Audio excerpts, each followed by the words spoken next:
शिखंडी कैसे बना भीष्म की मृत्यु का कारण, पढ़िए स्त्री से पुरुष बनने तक की कथा।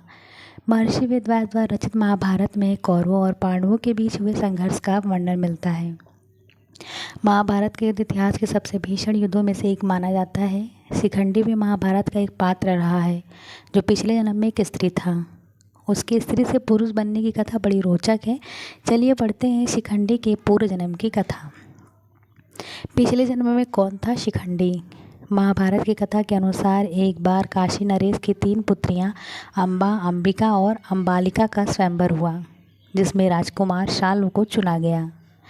इस दौरान भीष्म ने तीनों बहनों का बलपूर्वक अपहरण कर लिया ताकि वह उनका विवाह हस्तिनापुर के राजा विचित्रवीर्य से करा सके।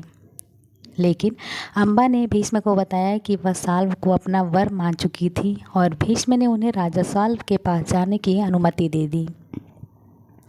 महादेव ने दिया ये वरदान, लेकिन शाल्व ने अम्बा को स्वीकार करने से मना कर दिया।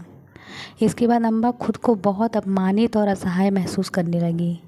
तब उसने भीष्म से प्रतिशोध लेने की प्रतिज्ञा ली और कठिन तपस्या की। भगवान शिव ने अम्बा को अगले जन्म में पुरुष बनकर जन्म लेने का वरदान दिया। अम्बा का पुनर्जन्म राजा द्रौपदी के घर में शिखंडी के रूप में हुआ। इस तरह लिया भीष्म ने बदला। जब महाभारत के युद्ध में भीष्म पितामह का सामना शिखंडी से हुआ तो भीष्म जानते थे कि यह अम्बा के रूप में शिखंडी है। इसी कारण भीष्म ने उस पर हथियार नहीं उठाए।